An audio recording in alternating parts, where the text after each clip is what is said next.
Olá, boa tarde. Bem-vindos a mais uma atração da programação do 53º Festival de Inverno da UFMG. Antes de darmos início à próxima atividade, gostaríamos de convidá-los a participar do mapeamento cultural da UFMG. Se você trabalha em algum projeto, espaço cultural e é da UFMG, não deixe de participar entrando no site www.ufmg.br/mapa da cultura. E nesse momento daremos início à roda de conversa Texturas Sonoras, Guimarães Rosa e a Cultura Oral. A roda explora o princípio da aproximação entre literatura e culturas de tradição oral, estabelecendo uma analogia entre as cantorias do ritual da coroação do Reis Congo, em Minas Gerais, e a escrita de ouvido, de João Guimarães Rosa em O Recado do Morro.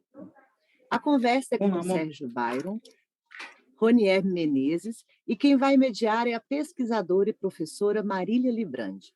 Marília é afiliada ao Brasil Lab, da Universidade de Princeton, e colaboradora do Núcleo de Pesquisa e de Pós-Graduação Diversitas da Universidade de São Paulo. Lecionou na Universidade Estadual do Sudoeste da Bahia, antes de se mudar para os Estados Unidos, onde ensinou literatura e cultura brasileira na Universidade de Stanford e na Universidade de Princeton. Lembramos que todas as palestras e rodas de conversa do Festival de Inverno da UFMG são transmitidas ao vivo pelo nosso canal no YouTube, o Cultura UFMG, e oferecem certificado sem a necessidade de inscrição prévia. Durante a transmissão da atividade, será disponibilizado um formulário com a lista de presença que deve ser preenchido com seu nome completo e e-mail, para o qual será enviado o certificado. O link está na descrição do YouTube e vai também correr pelo chat durante as transmissões. Perguntas, dúvidas e contribuições podem ser feitas durante a atividade pelo chat e serão lidas pelos mediadores aos convidados. Fiquem agora com a roda de conversa Texturas Sonoras, Guimarães Rosa e a Cultura Oral.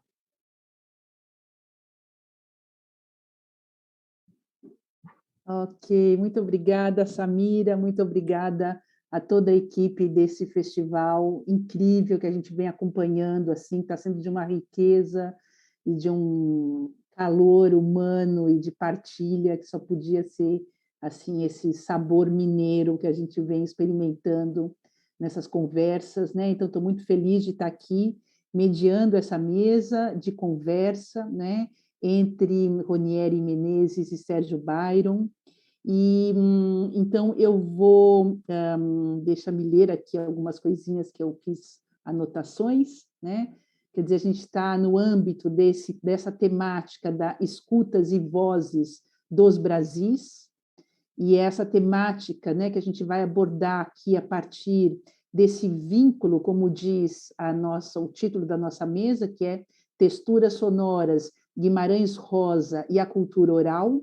Então, é uma mesa que vai estar partilhando, né, dessa conjugação entre sonoridades, musicalidade, textos, literatura, portanto, texto escrito, e a fortíssima cultura oral brasileira, especialmente mineira, né? Então, acho que vai ser um prazer escutar, acho não, tenho certeza que vai ser um prazer escutar e ouvir essas vozes das texturas sonoras aqui em conjunto, né? Ou dessa temática das escritas de ouvido também. E com isso, então, nós vamos ter primeiro a apresentação do professor Sérgio Byron e logo depois do professor Ronieri Menezes. Eu vou apresentá-los aqui a cada vez. Então, começo apresentando o professor Sérgio Byron, professor livre-docente da Escola de Comunicação e Artes da Universidade de São Paulo, onde coordena o Núcleo de Pesquisa Diversitas, e é autor, entre vários livros e artigos e ensaios, dos livros Antropologia Visual e Hipermídia e do livro Texturas Sonoras. E tem como projeto, né, nós aqui fazemos parte do projeto Minas Mundo, né, o título do projeto de pesquisa e de trabalho de Byron chama-se Jequitibá, Brejinho, Beco do Repolho, Lagoa Trindade, Matuto, Cordisburgo, Calabouço, Povoado do Souza e Serra do Cipó. O mundo sem capital e a oralidade que produz sem capitalizar. Então, Sérgio, eu passo a palavra na roda para você e boa fala, e estaremos aqui te escutando antes de ouvir o professor Ronieri. Muito bom, muito boa tarde a todos. Obrigado, Marília, pela apresentação. Eu vou compartilhar uma tela, mas antes disso, eu queria muito agradecer a oportunidade de fazer parte desse encontro. É um encontro riquíssimo, é tão rico que a gente não consegue acompanhar direito, né? Quer dizer, tem ainda uma lista de encontros que eu quero assistir. Então, queria muito agradecer a você, Marília, por essa passagem, né, por essa vereda criada com Minas Mundo e agora com o festival, ao Pedro, ao André. Enfim, para mim é um prazer enorme estar aqui. Muito bem, eu tentei me programar, de fato, para 20 minutinhos. Eu vou compartilhar, depois me deem um sinal se está tudo certo com o compartilhamento. Ok. Bom, muito bem. Então, eu começo. Infelizmente, eu vou ter que ler, porque o tempo é bem limitado e, assim, fica mais organizado dentro dos limites, né? Então, o início da pesquisa sobre texturas sonoras, que tem esse livro publicado, fez parte de uma proposta bem mais abrangente, na verdade, de inclusão que essa proposta previa a inclusão da experiência estética como recurso à produção, à formalização e a uma maior socialização do conhecimento científico. Na época, nós construímos cerca de 94 texturas sonoras, né? Teve a participação do Arnaldo Antunes em boa parte delas, e de alguns intelectuais, colegas, e assim por diante. E o projeto em si tratou-se de poetizar a teoria e a filosofia, né? Então, textos do Wittgenstein, do Michel Certeau, do Barthes, do Bakhtin, do Russolo, do Schaeffer, a psicanálise lacaniana entrou também, viraram texturas e viraram composições, algumas mais musicais, outras apenas com palavras significantes associados e assim por diante. Mas esta é outra e a mesma história, né? Eu também queria citar o projeto que eu tive o prazer de desenvolver junto com a Marília, enquanto ela ainda estava na Universidade de Stanford, né? E que tem muito a ver com o artigo que nós escrevemos juntos, Escutas Partilhadas, a Coração de Reis Congo e o Recado do Morro de Guimarães Rosa, que saiu na revista Eutomia, que foi, por exemplo, nesse trabalho, um dos produtos foi o desenvolvimento de um ambiente que era uma espécie de rede social, né, toda ela composta com a possibilidade de formação em tempo real, inclusive, de texturas. Então, era uma espécie de editor de texturas, onde nós alimentávamos com textos do Guimarães e textos das localidades, né, da região do sertão, enfim. E ali cada um podia mexer na montagem do outro, foi um projeto bem interessante já nessa toada, né? Mas esta é também outra e a mesma história, né? Bom, então eu vou começar a falar um pouco do objetivo central aqui, né, que diz respeito à grande relação entre a festa de coroação de Reis Congo, vulga Congada, ou Congado, e o Recado do Morro, que é o texto central nosso nesse trabalho de texturas. Para quem pôde acompanhar, deve ter visto algumas texturas já que fizeram essa reflexão.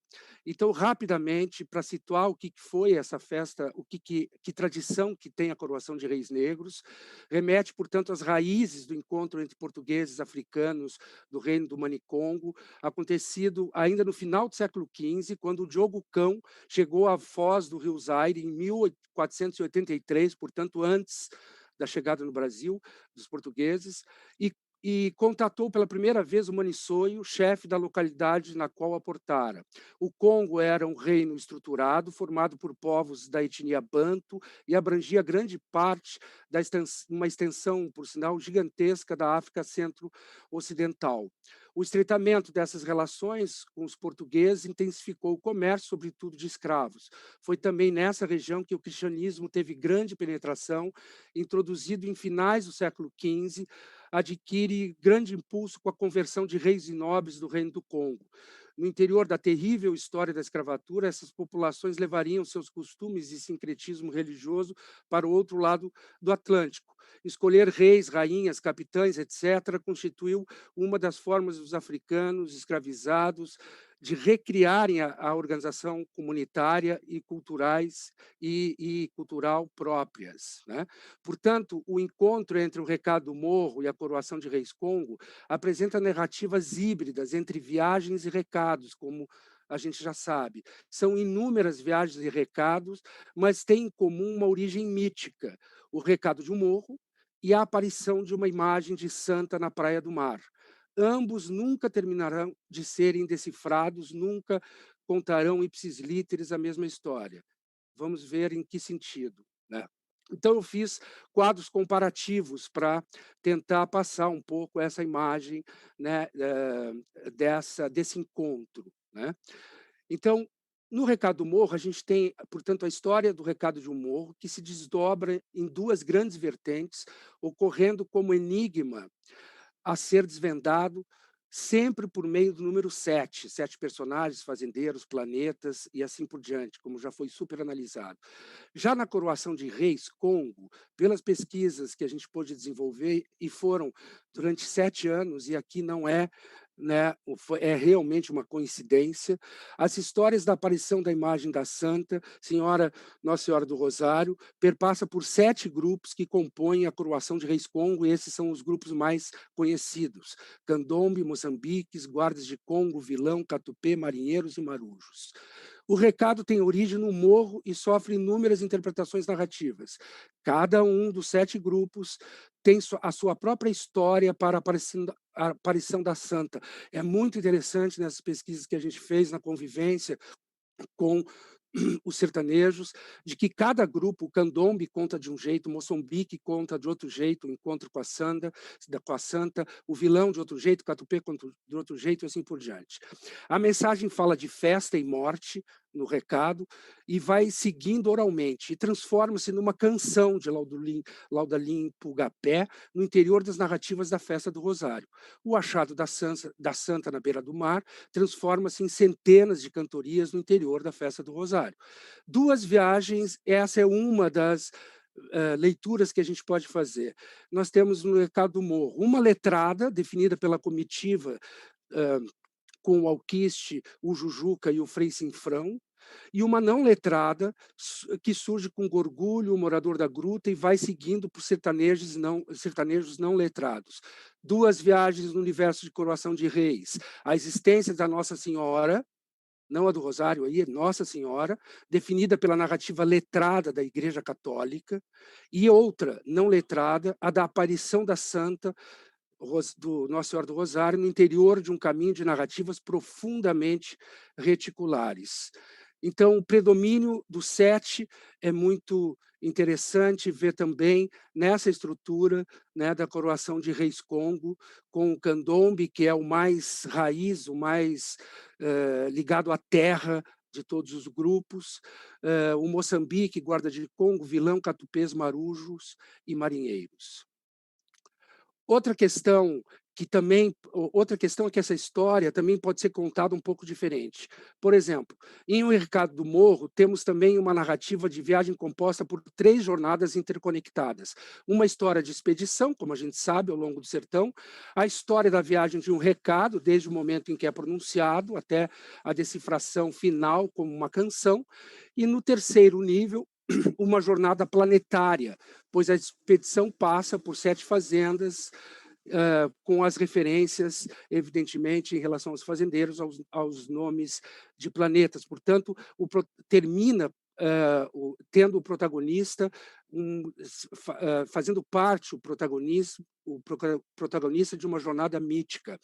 Já na coroação de Reis Congo, por outro e do mesmo lado, tal como percebido por Guimarães, as cantorias na coroação desdobram-se em uma escuta de 3 grandes percursos, que estão absolutamente interligados. O primeiro percurso de cantorias está situado em grandes expedições pelo sertão, expedições que, acompanhadas durante 7 anos por mim e pelo antropólogo José Ribeiro, grande parceiro nessa pesquisa, pelas localidades de Jequitibá, Cordisburgo, Calabouço, Lagoa Trindade, Perobas, Matuto, Onça e Brejinho.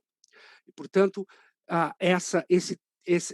esse caminho pelo sertão, né, de ir para vários grupos iam para cada uma dessas localidades, né, então era uma rede mesmo de caminhada.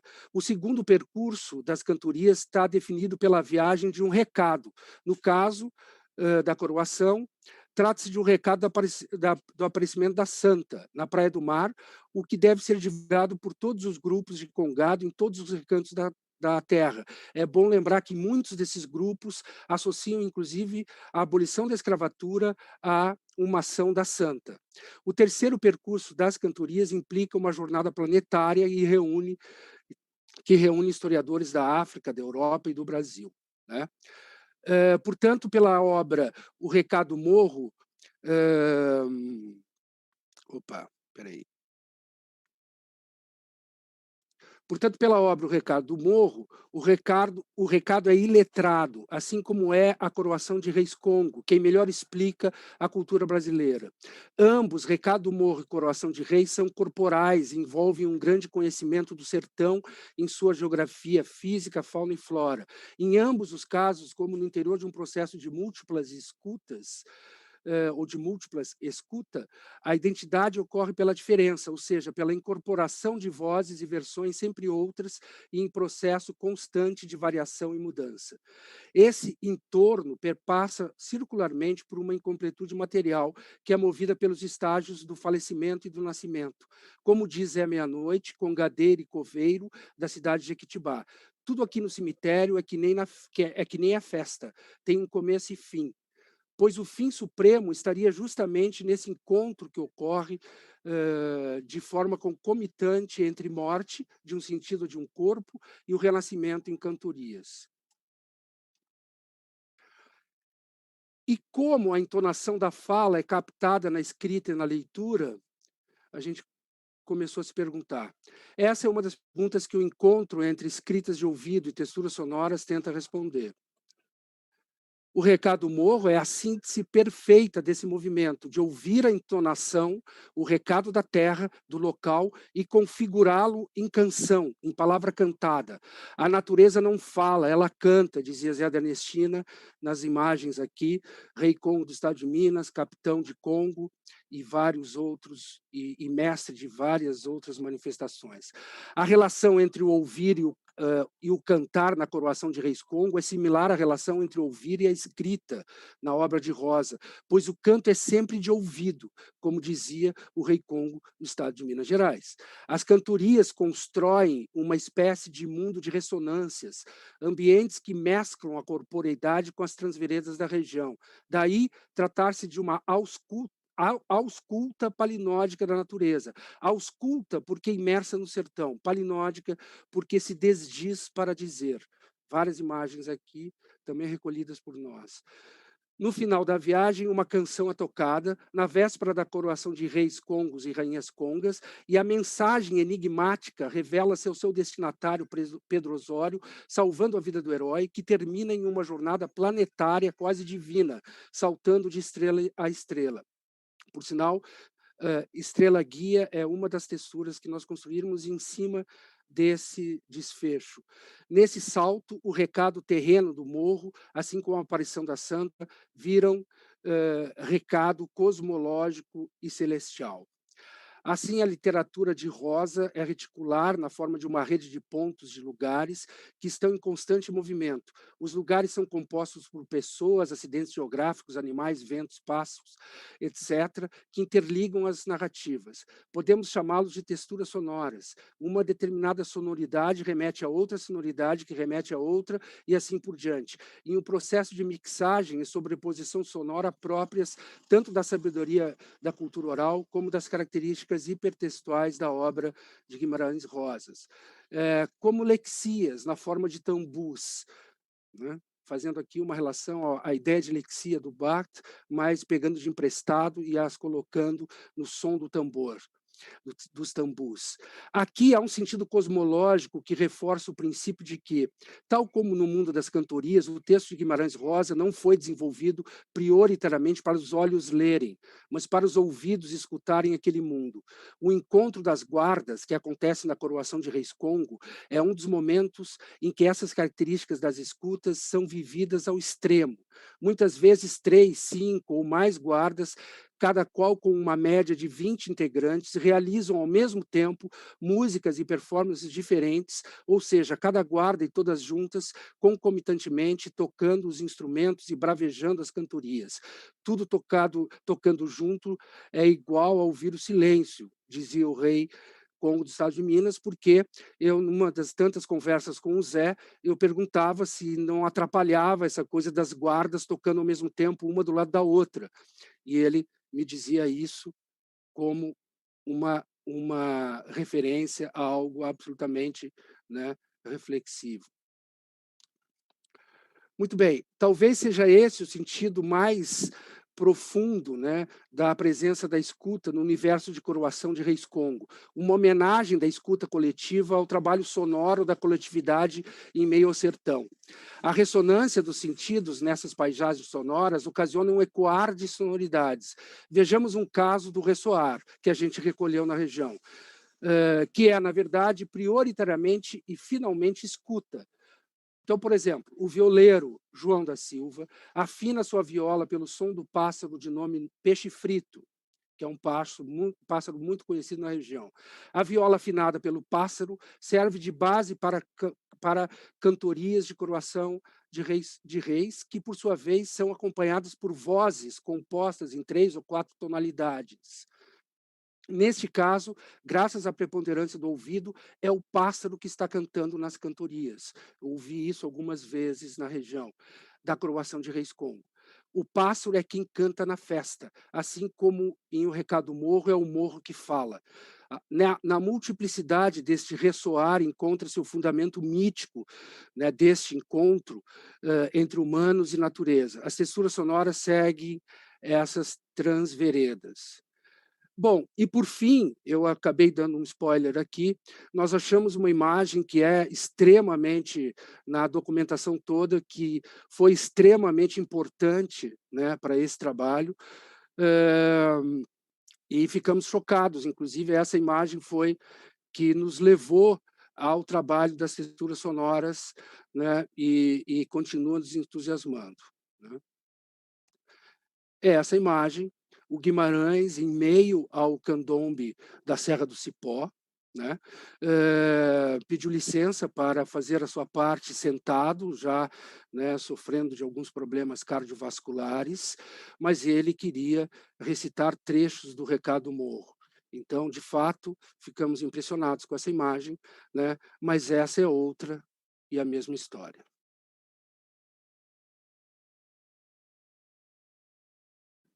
Nossa, muito obrigada, Sérgio, por essa apresentação linda, né? E, e a gente vai voltar e terminando com essa imagem do Rosa participando ali, né, do candombe, e, e a gente vai ter tempo de voltar, não é, para ouvi-lo mais e para partilhar mais dessas escutas, né? Porque eu acho que você fez um trabalho incrível de condensar em pouquíssimos minutos, né? Tantos anos de uma pesquisa extensa, vivenciada nessa região, né? E aí a gente vai poder, e também falo isso para a audiência, para quem está nos ouvindo e vendo aqui no canal, não é, do YouTube, que faça comentários e questões, né? Como a Chilo acabou de fazer aqui. Gente, afinal, violão pelo pássaro, que lindo, né? É uma imagem realmente maravilhosa, né? Uma escuta mágica, né? E corresponde, acho que você acabou levantando uma questão que a gente pode voltar a conversar depois, que é como essa textura sonora ela ganha esse sentido cosmológico, esse sentido terreno, né? Extremamente ecológico, né? De uma escuta ampliada, que não é apenas uma escuta de linguagem, né? E aí, como é que o texto do Rosa tem essa escuta afinadíssima, né? De fazer com que a natureza, aquilo que a gente chama de natureza, fale pelo texto, né? Sussurre pelo texto. Então, acho que essa escuta ampliada que você trouxe aqui de modo tão condensado, a gente vai poder se estender mais na nossa conversa adiante, logo depois de ouvir o Ronieri. Então, anotem aí, vocês que estão na roda de conversa aí do outro lado da cena, né? Seus comentários e questões para a gente abrir a conversa depois. Então, vou passar a apresentar o nosso colega Ronieri, com muito prazer de conhecê-lo nesse percurso, né? E a gente vai ver como as temáticas se casam. Ronieri Menezes é professor do Cefet Minas Gerais e pesquisador do CNPq, doutor em literatura comparada pela Faculdade de Letras da UFMG, realizou estágio pós-doutoral no Programa Avançado de Cultura Contemporânea, o PAC, da Universidade Federal do Rio de Janeiro. Desenvolve pesquisa sobre literatura, canção e cultura popular e é autor do livro O Traço, a Letra e a Bossa, Literatura e Diplomacia em Cabral, Rosa e Vinícius. Que beleza. O projeto do Ronieri no âmbito do Minas Mundo intitula-se Vozes e Tambores de Minas, Figurações da Cultura Popular, do Barroco e da Contemporaneidade em Drummond, Rosa e Milton. Então, Ronieri, a palavra é toda tua agora, viu? Obrigado, Marília. É um prazer estar aqui na mesa, né, com você, com o Sérgio. É muito bom a gente se encontrar aí nessa viagem, aí nessa travessia, né? Eu vou falar um pouco, o Sérgio falou aí do Recado do Morro, vou tratar um pouco de Sagarana e vou pegar essa questão da musicalidade que está em Sagarana e trazer para um trabalho feito pelo músico mineiro Celso Adolfo, chamado Remanso de Rio Largo, que é um CD gravado em 2019, em que o Celso vai colocar música nas quadrinhas presentes em Sagarana. Não é? Eu gostaria apenas de começar lendo um trechinho. A primeira edição de Sagarana traz o seguinte texto no final do livro. Isso, infelizmente, foi retirado das edições seguintes, mas eu vou ler. As cantigas e os provérbios, entre aspas, né, que estão no livro, foram ouvidos mesmo em Minas Gerais.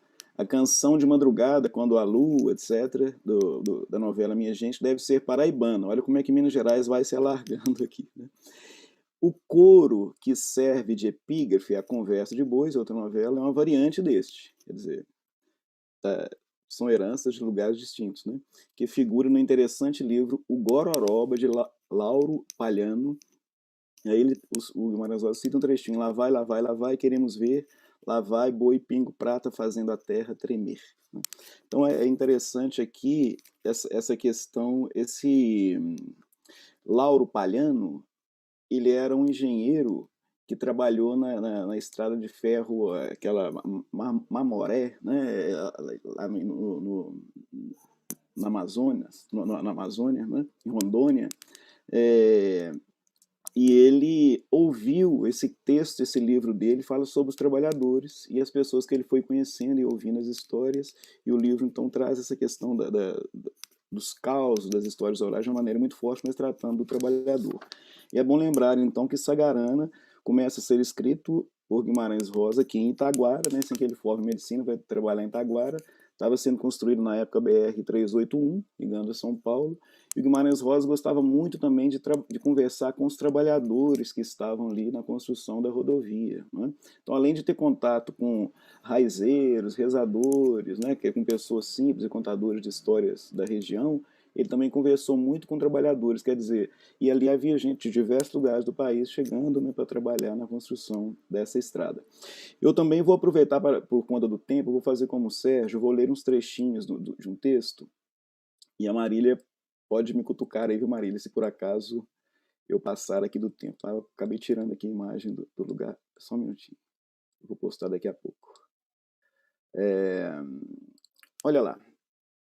As diversas quadras populares presentes em Sagarana, coletadas, citadas, Madeira Mamoré, né, que chama a estrada de ferro, agora que eu me lembrei aqui, que o sujeito trabalhava, o autor do livro trabalhava. As diversas quadras populares presentes em Sagarana, coletadas, citadas, reconfiguradas e mesmo criadas por Guimarães Rosa. Então é interessante isso. Essas quadras a gente viu aqui que tem coisa de livro, tem muita coisa que ele ouve, né?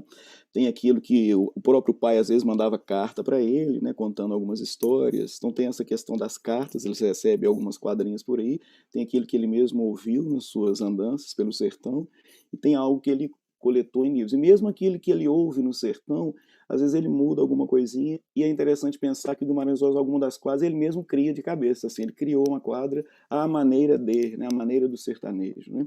Então essas quadras coletadas por ele, né, ligam-se à vida cotidiana, à memória coletiva, experiências partilhadas, portam uma filosofia cabocla, gerada muitas vezes a partir da observação da natureza.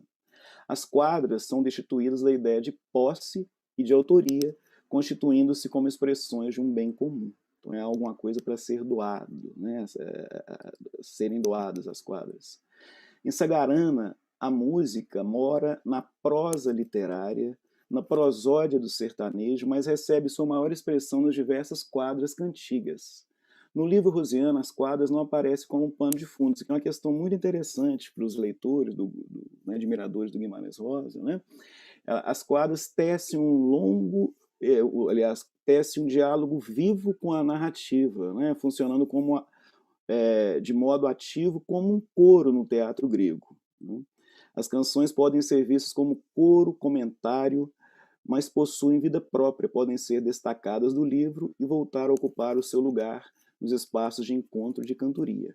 Temas como o boi, o amor, a natureza, o lamento e o humor revezam-se nas quadras coletadas e recriadas por Rosa. Aí a gente pode colocar também os cantos ligados à festa, ao trabalho, mesmo à guerra, né, no caso lá do Áurea Veja Augusto Matralha, além dos cantos, mesmo de rezas, né, que está ligado à oralidade, que aparecem também aí no texto.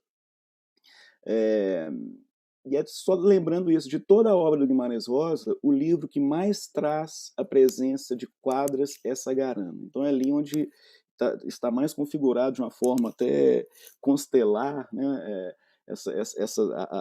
essas mesclas aí entre o texto narrativo e as quadrinhas. E como eu disse aqui que elas funcionam como um coro, porque é como se o coro fosse, às vezes, um tweet.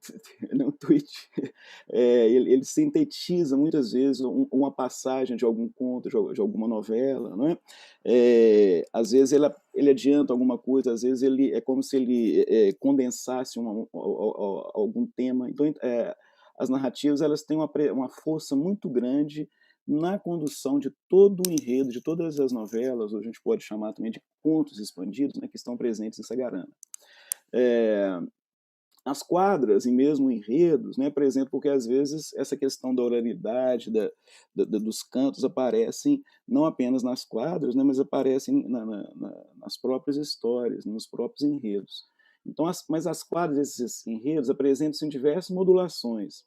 Nós ouvimos o capeta seduzir com sua violinha, aprendemos que Nhô Augusto fugia de viola e sanfona em seu período de reclusão, observamos o menino negro que, ao cantar o seu lamento de saudade da terra natal, faz a boiada fugir na noite escura. Isso é muito interessante. Eu queria até assim, lembrar isso, essa questão da criança está presente no Burrinho Pedrez.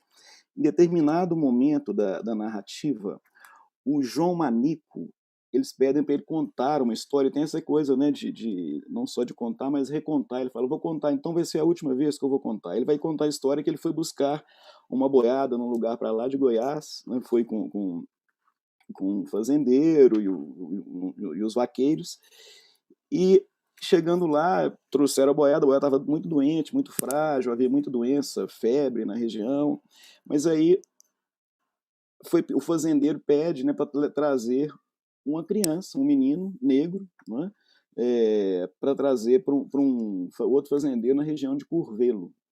E esse menino vem sempre chorando, lamentando, e queria voltar para trás, né?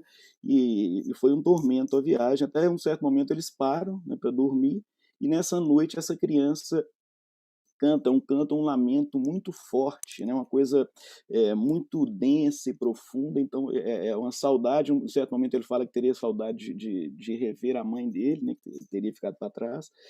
E aí tem uma história que os próprios bois estavam com saudade também daquele lugar que eles haviam deixado. E aí o que acontece? Eu vou ler um trechinho aqui, olha só. E aí, bem na hora em que o sol estava sumindo, lá pelos campos e matos, que o pretinho começou a cantar.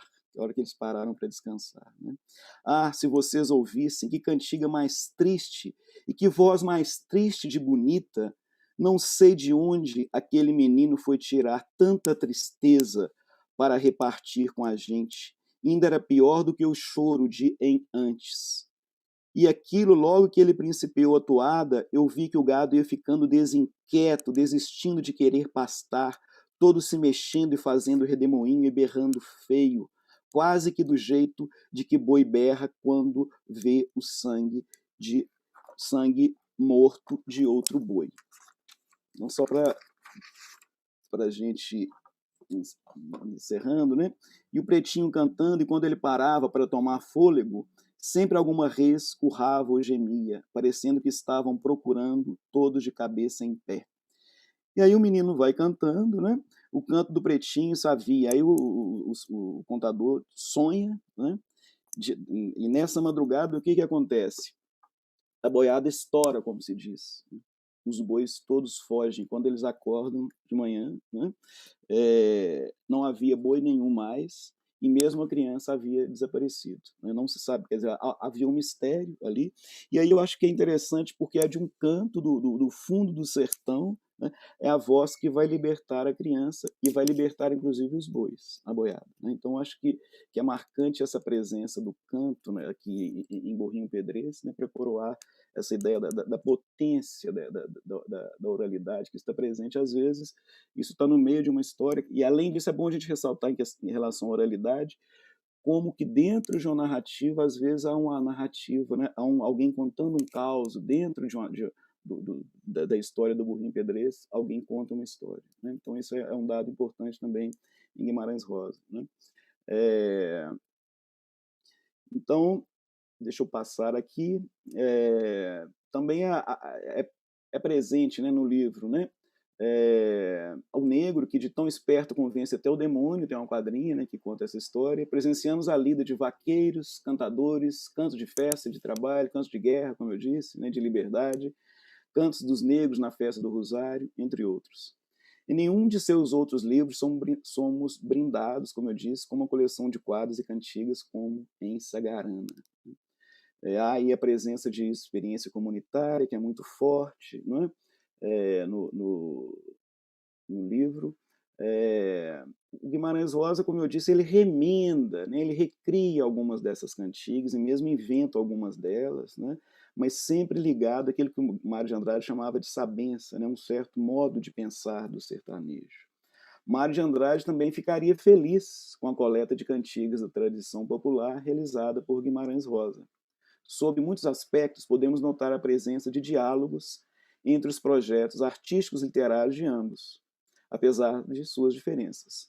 O escritor paulista tinha por objetivo resgatar o ethos artístico, o valor social e político do fazer artístico, né?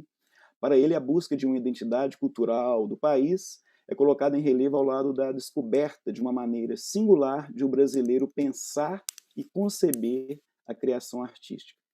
O autor mineiro pretendia inovar a língua portuguesa e a literatura brasileira, por exemplo, a partir de arcaísmos, da utilização de termos indígenas, regionais, de neologismos, da valorização da inteligência criativa e da sabedoria pragmática do homem sertanejo, sem desconsiderar um íntimo contato com o repertório da cultura universal.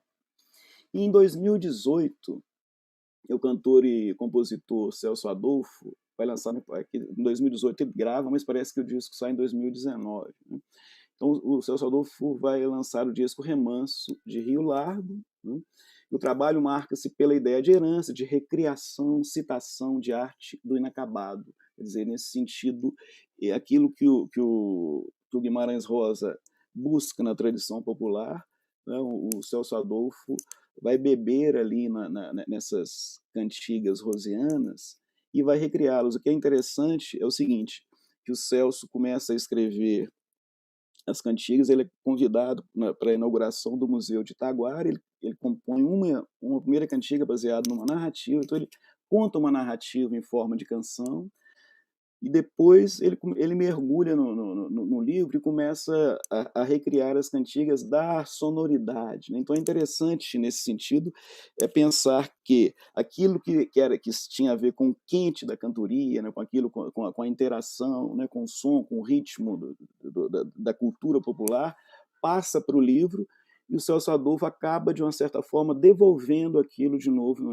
em forma da sonoridade, da oralidade, da cantoria. É como se aquilo voltasse novamente para ser compartilhado, né, no espaço comunitário. Por exemplo, vai colocar melodias, ritmos, naquilo que muitas vezes a gente apenas lê no livro do Guimarães Rosa. Então esse é um dado que eu acho que é interessante, né? E muitas vezes o Celso também, para caber na canção, na estrutura melódica, né, rítmica, ele às vezes emenda um versinho, ele tira algum verso, coloca outro, ele mescla quadrinhas de uma história e outra, pega um verso de uma história e outra. Então é um trabalho bem interessante, bem rico, né, que tem muito a ver com essa própria ideia de coleção, né, de colecionar no sentido de misturar, de mesclar, de fazer aí esse jogo de bricolagem, né? Mas é interessante também pensar que não é só a mistura, né? Há um pensamento por trás disso, voltando aqui à ideia do inacabado, do Mário de Andrade, né? Essa arte sempre em construção, né? E também essa ideia da sabença, que é aquilo que é o saber profundo, né? Que tem a ver aí, no caso que o Mário de Andrade pensava muito, né? Ele queria, né, a regra, a sabedoria implícita nesse processo de criação, né? Do populário, né, que o compositor urbano, que você tem contato com isso, ele vai é interessante ele trabalhar com esse saber, né? Mário, ao afirmar que a canção popular folclórica aparece e desaparece rapidamente e que o povo nem sempre a conserva na memória, ressalta a importância da norma de compor e dos processos de cantar para que ocorra a sistematização de uma música brasileira. Então é isso, norma de compor e processo de cantar, que são resgatados pelo Celso, né? Então há uma herança, né? Ao mesmo tempo que é uma brincadeira, há uma fidelidade a esse pensamento sertanejo. Eu não vou caminhar muito aqui mais, né? O trabalho é bem rico, é bem interessante do Celso Adolfo, fica o convite. O disco eu vou mostrar aqui para vocês, eu vou postar, só um minutinho que eu vou sair daqui, vou voltar. Eu vou postar aqui a capa do CD do Celso Adolfo. Essa capa, deixa eu abaixar aqui um pouco, do CD Remanso de Rio Largo. É um trabalho feito por 200 bordadeiras, né, coordenado, é um trabalho feito sob curadoria de Beth Ziani. Então é interessante que tem a ver essa questão da coletividade, do trabalho coletivo. Eu só queria lembrar que em Sagarana, né, é muito forte a ideia, em todas as histórias, né, tem a violência, né, e há sempre uma ideia de consertar o mundo, né? Porque, se a gente pensar bem, aquelas pessoas que estão provocando a maldade, que provocam a violência, que trazem desarmonia, elas são eliminadas em todas as narrativas ou sofrem algum mal, né? E aí, então, o mal é causado quando você ultrapassa o limite entre aquele que é público e é privado. Você quer invadir o espaço privado do outro, né? Então é interessante como que há uma ideia e uma noção de uma busca de um ethos sendo contado por trás das histórias de Sagarana. Eu queria, então, agora pedir, vou cancelar aqui, para ser postado, não sei o que tá, acho que vai dar, né, Marília, para a gente ouvir o Celso. Vamos convidar aí o Celso Adolfo, vai mostrar uma canção, né? Ele vai apresentar para a gente Amor Doído, que é uma das peças do CD. Só lembrando o seguinte, que esse CD ele não é vendido, ele é doado. As pessoas que visitam o Museu de Itaguara recebem o CD de presente, tá bom? Então vamos ouvir o Celso, Amor Doído, é um trabalho feito a partir de quadrinhos de Burrinho Pedrez. Olá, professor Ronieri. Vamos fazer aqui então o Amor Doído. São quadrinhos que estão na novela O Burrinho Pedrez. E ao meu macho rosado, carregado de algodão, perguntei pra onde ia, pra rodar no mutirão. Chove chuva, choverá, Santa Clara clareia, Santo Antônio manda o sol pra enxugar o meu lençol.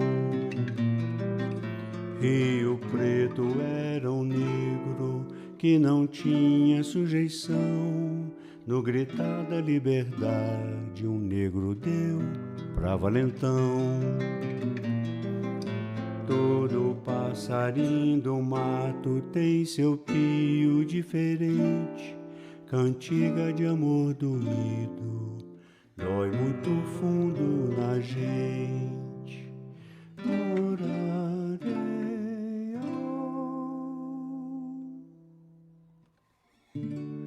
E ao meu macho rosado, carregado de algodão, perguntei pra onde ia, pra rodar no mutirão. Chove chuva, choverá, Santa Clara clarear, Santo Antônio manda o sol pra enxugar o meu lençol. Rio Preto era um negro que não tinha sujeição. No gritar da liberdade, um negro deu pra valentão. Todo passarinho do mato tem seu pio diferente, cantiga de amor doído, dói muito fundo na gente.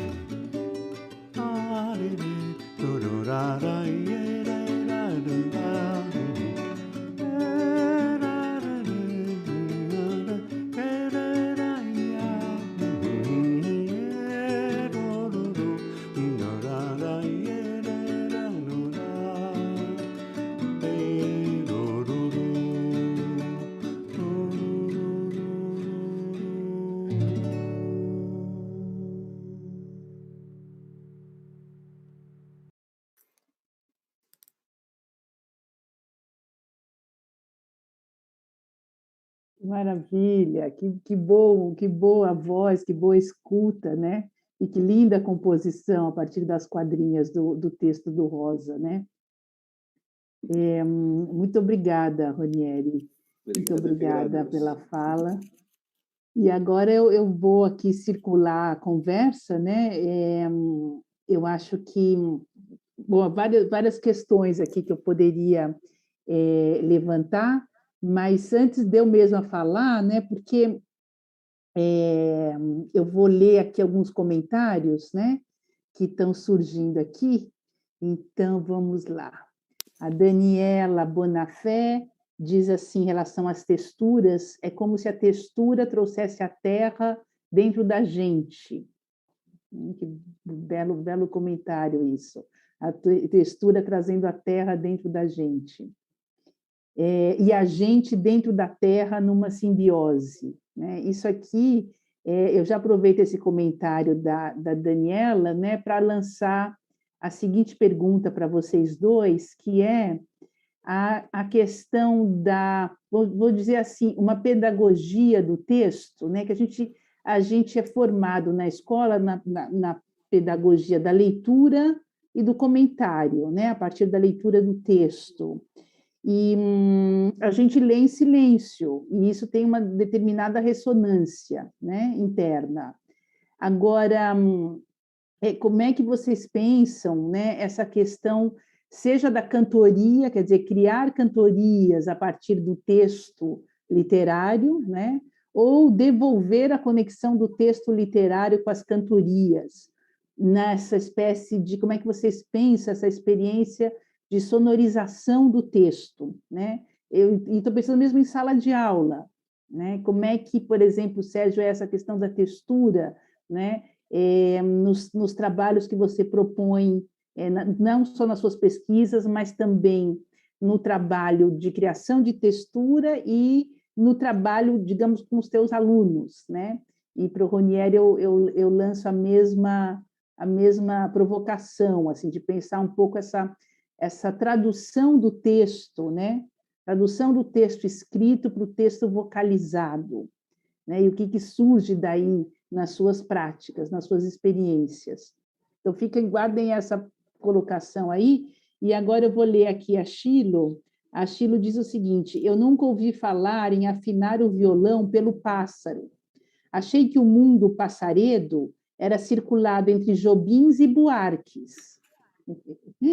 O Sérgio pode falar mais sobre esse som, esse pássaro, essas canções? E o Fábios, né, que é um violeiro experienciado, experiente, diz: em Irapuru, São Paulo, as violas de Júlio Santin tiveram afinação, inspiração no canto do Irapuru. Tá? Então, eu começo com essas e depois eu sigo para os próximos comentários a partir da fala do Ronieri. Então, essa coisa da escuta da voz, da sonorização do texto e depois da questão do pássaro. Passo para vocês. Pode falar, Sérgio, se você começar, e depois eu posso falar um pouquinho. Tá ótimo, Ronieri. Olha, eu acho que são questões, todas elas, que desafiam, na verdade, a gente a refletir sobre, primeiro, a tua primeira pergunta, Marília, sobre as formas, eu diria até as formas de pesquisa e de ensino, né? O quanto que é importante, a mim me parece, a gente renovar essas maneiras o máximo possível com a nossa escuta, né? Eu ia dizer a nossa cara, no caso do Brasil, mas a nossa escuta, que de fato acho que nós temos aqui um universo sonoro, oral, que é incrível, né? Eu, por exemplo, só me dei conta dessa riqueza, né, quando eu comecei a conviver com essas comunidades, né? Eu podia ler milhares e milhares de textos sobre isso, não chegaria aos pés do que eu aprendi convivendo com essas pessoas, né, e durante anos. Então, eu acho que é isso, quer dizer, eu acho que é buscar renovações, de certa maneira, na forma de produzir conhecimento, na forma de divulgar o conhecimento, né, como uma maneira, e aí as texturas eu acho que se enquadram nisso, como uma maneira de buscar uma proximidade um pouco maior com essa experiência de conhecer o mundo, que dialoga com a escrita, que dialoga com a leitura, né? E que está, de fato, talvez muito mais próxima, né, desse contato, se quisermos, com a natureza, com as pessoas entre aspas, iletradas e assim por diante, né? Então, acho que aí tem diálogos que são extremamente importantes. Uma das coisas que a mim me parece um mistério, né, é, por exemplo, essa questão que vai ao encontro da questão da Shilo, né, do pássaro e o Fábio também comentou um outro caso, mas do pássaro que serve como base para afinação. O peixe frito eu não conhecia, eu conheci na região, e quando sempre falavam em peixe frito, eu achava que era peixe frito mesmo, né? Mas depois fui conhecer um pouco mais o pássaro, e ele é frequente na região inteira, ele tem duas sonoridades na sequência, bem agudas, né? E essa ligação é realmente incrível, né? Que eu vi isso também sobre mugidos, né? Do gado, enfim, sobre sons de uma forma em geral, o quanto que isso inspira o violeiro, né? E claro que aí eu estou pensando nos violeiros que fazem parte dessa tradição, que estão mais presentes, né, nos marujos, nos marinheiros, nas guardas de Congo, né? O candombe não tem, enfim, não tem viola, mas essa relação é extremamente forte e ela demonstra um mistério para nós, né?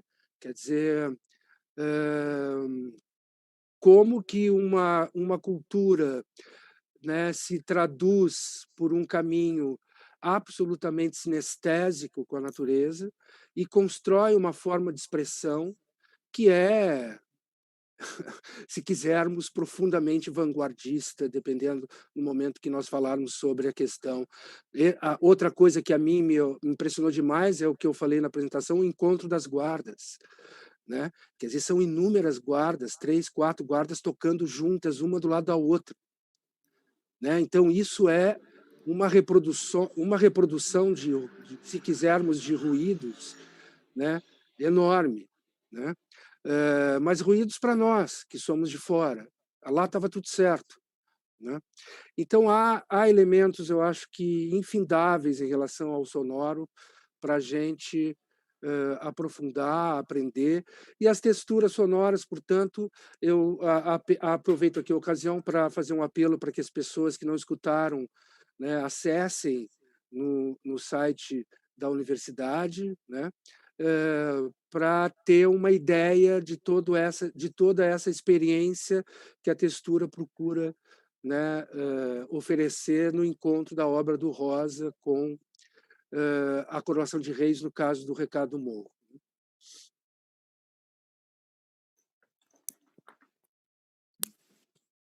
Muito bem. Posso falar um pouquinho, Marília? Já? Claro, pode, Rony.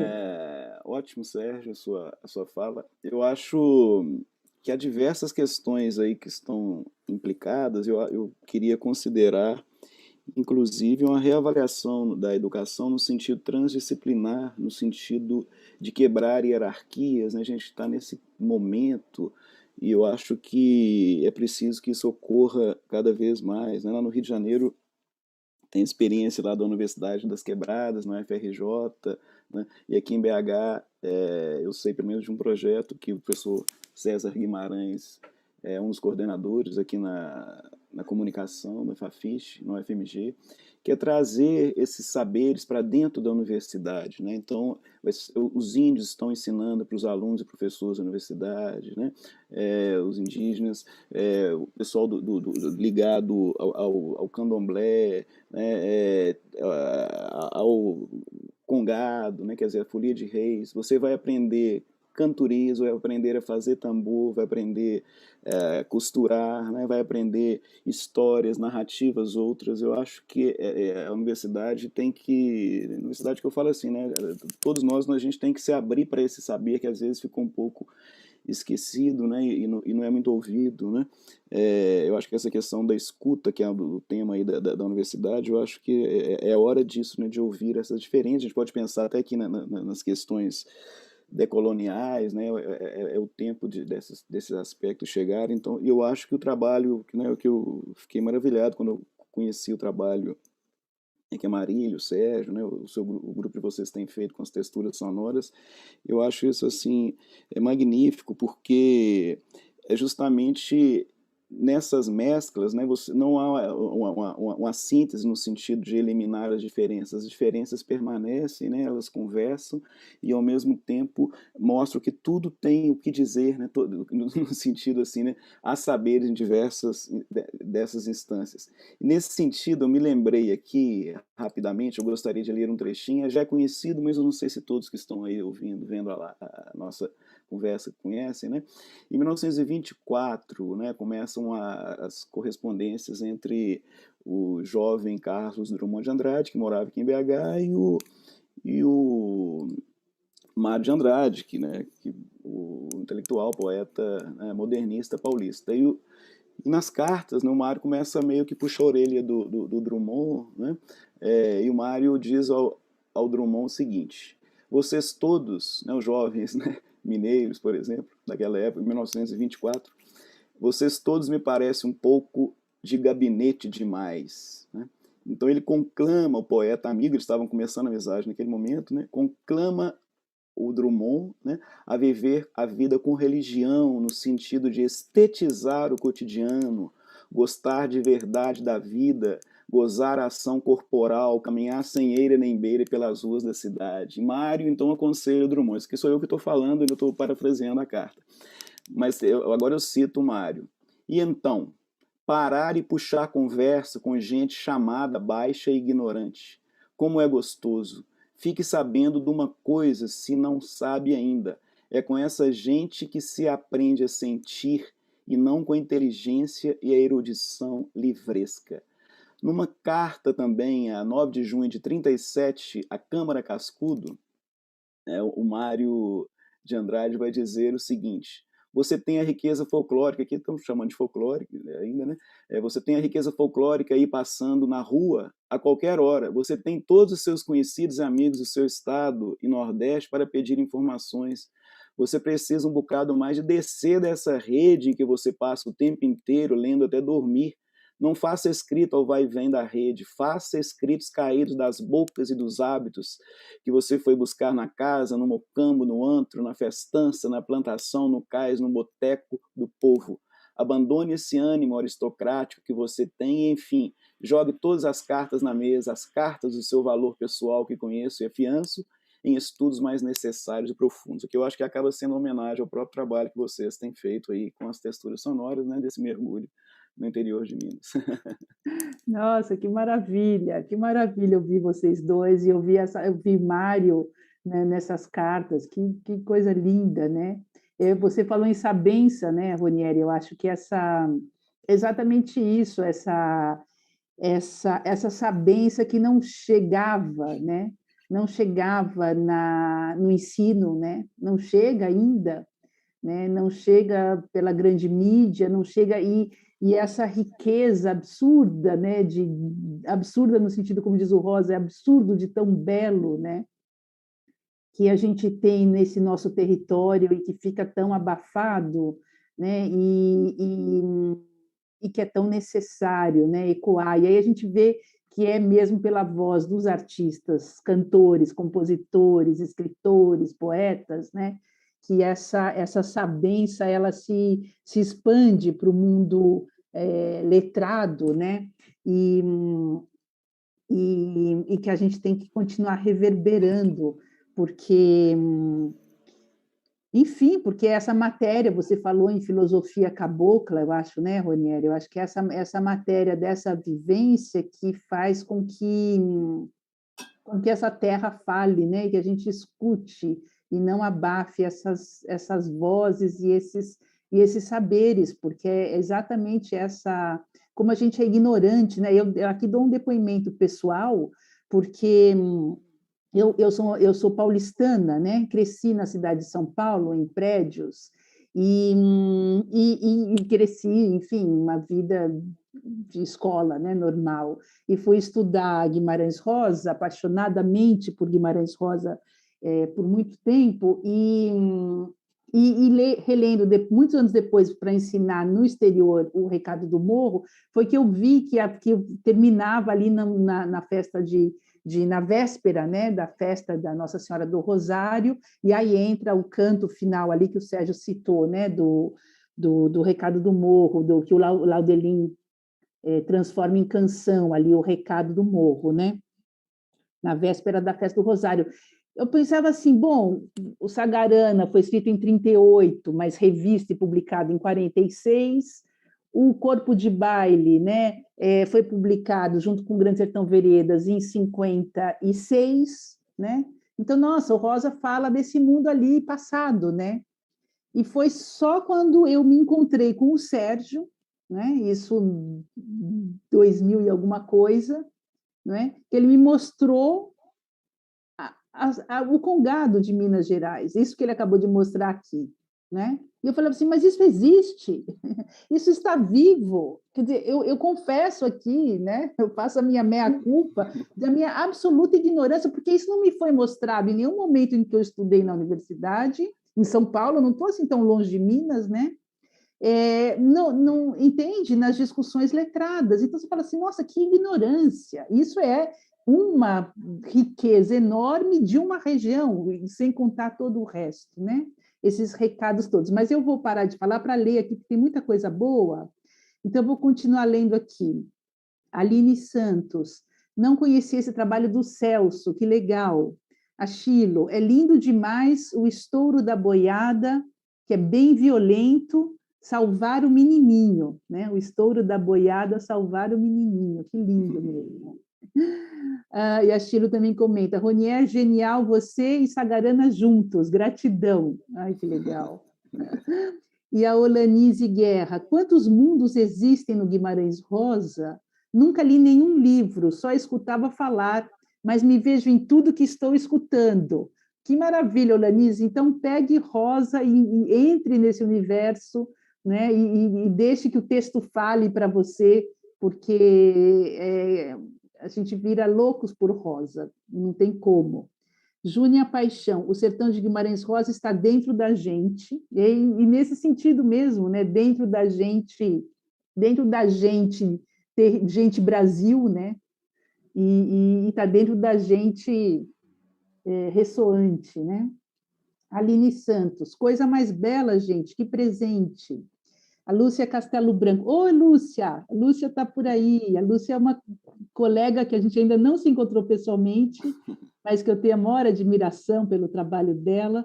Boa tarde, gente. Prazer em conhecer, entre aspas, você, Marília, e reconhecer Ronieri. Muito prazer, Sérgio. Parabéns pela mesa. E ela diz o seguinte, queria saber o que vocês pensam da opção feita por Sandra Kogut no filme Mutum, inspirado pelo texto Miguelin de Rosa. O filme tem longos e densos silêncios, poucas palavras e nenhuma música. E ela continua, particularmente acho essa opção maravilhosa, pois ela adensa o canto literário das palavras de Rosa e do mundo ao redor. E aí, entre aspas, ela diz assim, melhor do que silêncio, só João. Aí a gente pode pensar o João Rosa, mas o João, gente, meu Deus, o João Cabral, o João Valentão, do Dorival Caymmi, e o João Donato, e o João, gente, o João da Bossa Nova, pelo amor de João Deus. Gilberto, não? O João Gilberto. O João Gilberto, que é silêncio puro, né? Ressoante, sussurrante. Então, o que vocês acham aí desses comentários e dessa questão da Lúcia, né, sobre esses densos silêncios, né, que faz com que adense o canto literário das palavras? Essa relação de silêncio com texto e de silêncio com escuta também e voz, né? Vou falar rapidinho, Lúcio, prazer, né? Reencontrá-la aqui, né? Muita gente não se vê. É engraçado que quando a Marília começou a ler a pergunta, o que me veio foi justamente a questão do som ao redor, né? Que é o nome também de um belo filme, e também deixar falar. A gente está precisando cada vez mais dessa delicadeza da audição, né? De deixar o som ao redor aparecer, né, de sair de um centramento, seja cartesiano, do eu, né, enfim, né, e conversar com a alteridade. E aí há uma coisa que eu acho que é importante, inclusive a própria literatura tem trabalhado muito com isso, né, que é trabalhar com os bichos, né, trabalhar com as plantas, né, saber dessas outras interações. Eu acho que é nesse lugar. O filme é maravilhoso. Eu lembro quando teve uma pré-estreia aqui em BH, no Palácio das Artes, eu já fiquei assim, muito tocado, né?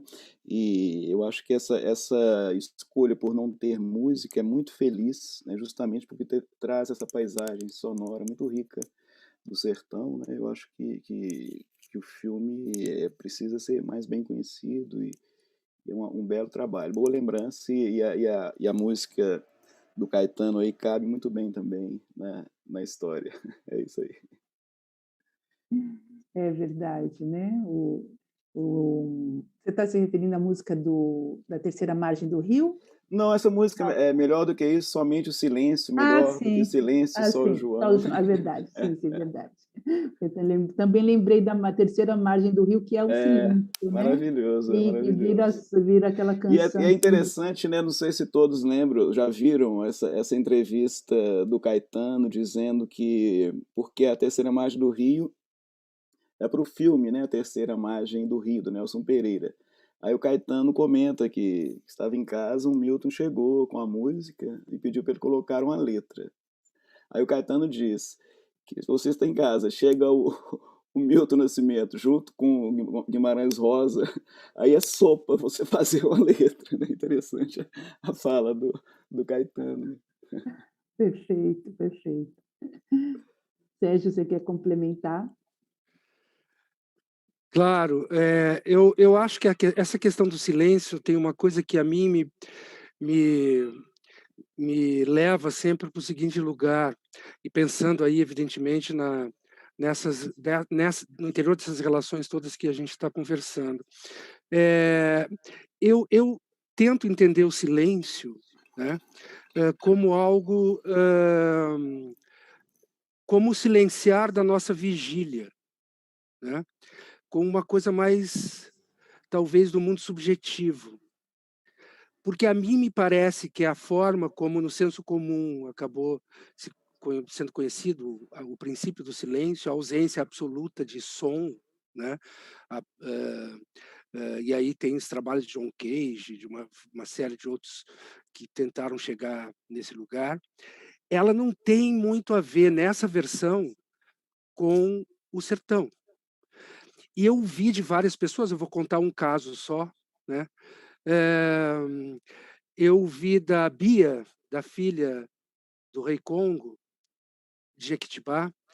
Ela me disse um dia assim: eu acho engraçado que vocês da cidade vêm para cá e ficam falando, nossa, que silêncio, nossa, que silêncio.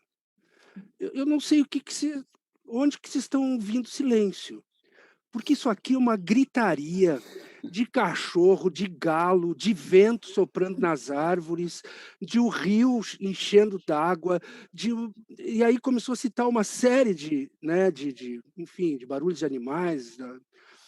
E eu pensei, nossa, realmente, que silêncio é esse que a gente está falando, que a gente está ouvindo, né? Então talvez seja, talvez esse silêncio a ser alcançado seja silenciar a nossa vigília. Muito bom. Muito bom, é verdade, né? O silêncio. Tem aquela frase que você cita, né, do rei Congo de Minas, todo mundo tocando junto é igual o silêncio, né? Esse farfalhar, como é que é a fala do Rosa, o farfalhar das folhas, né? Esse rumorejo todo, quer dizer, eu acho que essa essa escuta ampliada é uma escuta, sobretudo uma escuta desse silêncio que é tão falante, né? O silêncio que fala muito, que é muito falante, porque a gente precisa silenciar para ouvir melhor, né? E então eu acho que isso combina muito também com essa relação da textura que faz com que o texto vire sonorizado, né? Então, esse canto das palavras fica ainda mais forte. E ler o Guimarães Rosa em voz alta é uma experiência magnífica, né? Oralizar o texto, vocalizar o texto, seja poema, seja texto, né? Como o Sérgio faz, os textos do Lacan, os textos teóricos, né? E aí musicalizar esses textos teóricos, né? Eu acho que fazer essas costuras, para falar de costura aí que o Ronieri trouxe, esse bordado, né? É muito importante. A gente engravida as palavras assim com essa expansão, né? Eu quero só lembrar também, tomando aqui a palavra do Sérgio, a questão e da Lúcia, do silêncio, né? E que tem a ver com a própria ideia do remanso de Rio Largo, né? Que é um lugar que a água faz uma parada, um lugar bom para pescar, né? E o bom pescador ele tem que fazer o silêncio, né? Para não espantar o peixe, né? Então acho que isso é interessante. Isso não significa que o passarinho deixa de cantar, que o cachorro deixa de latir, mas esses sons não incomodam o peixe, né? Quer dizer, o pescador é que não pode ficar conversando um ao lado do outro. Então esse silêncio é interessante à margem de um rio, né? Eu acho que isso é importante. É um momento da concentração, né? Lindo, lindo. Eu acho que a gente pode terminar com isso, né? Porque Rosa e os bichos, né? Eu não estou achando aqui. Eu achei. Deixa eu ver se eu consigo. Eu vou terminar, já que o Sérgio terminou com o Rosa lá no, lá no meio do candombe, né? Que ele encontrou o Rosa lá. Eu vou partilhar aqui uma imagenzinha, deixa eu ver se eu consigo, porque tem tanta coisa aberta aqui, a gente já está encerrando, que o nosso tempo, temos 2 minutinhos, mas eu ainda tenho aqui, olha, Lúcia, é isso mesmo, Sérgio, silenciar a nossa vigília e fotografar o silêncio, como diria Manuel de Barros, outro rosiano, né? Que beleza. Fotografar o silêncio. Daniela Bonafé, sou da cidade, acho mesmo que é um silêncio de dentro, de espantar-se com os novos barulhos de fora, do bicho, do rio, da folha, que nos fazem ficar quietos. E a Andréia Figueiredo, tem que silenciar para também ouvir o que não quer, quando se trata da mente de genocidas, e gritar viva a vida. É verdade, a gente tem que gritar viva a vida e dizer que o nosso ouvido também não é pinico, que é uma frase que eu tenho repetido bastante, né? A gente não ouve muita coisa que a gente não precisa ouvir mesmo. Mas então, deixa eu ver se eu consigo partilhar aqui essa imagem do Rosa, que até está numa imagem aí da UFMG. Não sei se vocês estão vendo aqui, ó. Estão vendo a foto do Rosa? Aqui, ó. Tem um periquito papagaio aqui no ombro, né? E os gatinhos aqui. Né? Então, eu acho que é esse carinho aí, né? Falou dos peixes, é isso mesmo, né? A Clarice também dizia, a gente precisa pescar a isca, para a gente pescar, é para pescar entre linha, né? A palavra que é pescar não é a palavra, é a entrelinha, que é o que não é palavra, né? Que é som, é respiro, é suspiro, é amor doído, como cantou aí, né? O Celso. Então, com isso, a gente termina essa mesa. Muito obrigada a essa audiência maravilhosa. Sérgio e Ronieri, a gente podia continuar muito mais aqui. A gente vai tentar ter uma playlist aí no Cultura UFMG das texturas reunidas, né? Vamos tentar produzir isso, mas quem puder pode assistir nos outros dias, tem lá as texturas. E é isso, gente. Muito bom, super obrigada. Grande abraço para Muito vocês. obrigado, né? Obrigado, né? É um prazer estar aqui com a Marília, com o Sérgio. Agradeço aí todo o pessoal da universidade, do festival, né? O Fernando Mencarelli, o pessoal do Minas Mundo. Um prazer. E bom também saber do pessoal que está vendo a gente aí, a Aline, né? A turma toda. Muito obrigado. Verdade. O pessoal das Libras aqui, né? Traduzindo a nossa fala, né? No seu silêncio tão significativo, né? Então, meu companheiro, obrigada aí. Maior respeito pelo trabalho de vocês, Jonathan e todo mundo que está aí nos bastidores, né, Sérgio? Obrigado a todos, Ronieri, muito obrigado. Foi um prazer Obrigado. enorme te ouvir. Prazer. E Prazer todo meu. seguimos. Seguimos. Obrigada, Marília, Sérgio, Ronier, pela participação no Festival de Inverno da UFMG. Em instantes, daremos início à roda de conversa Processos Criativos Decoloniais. Voltamos já.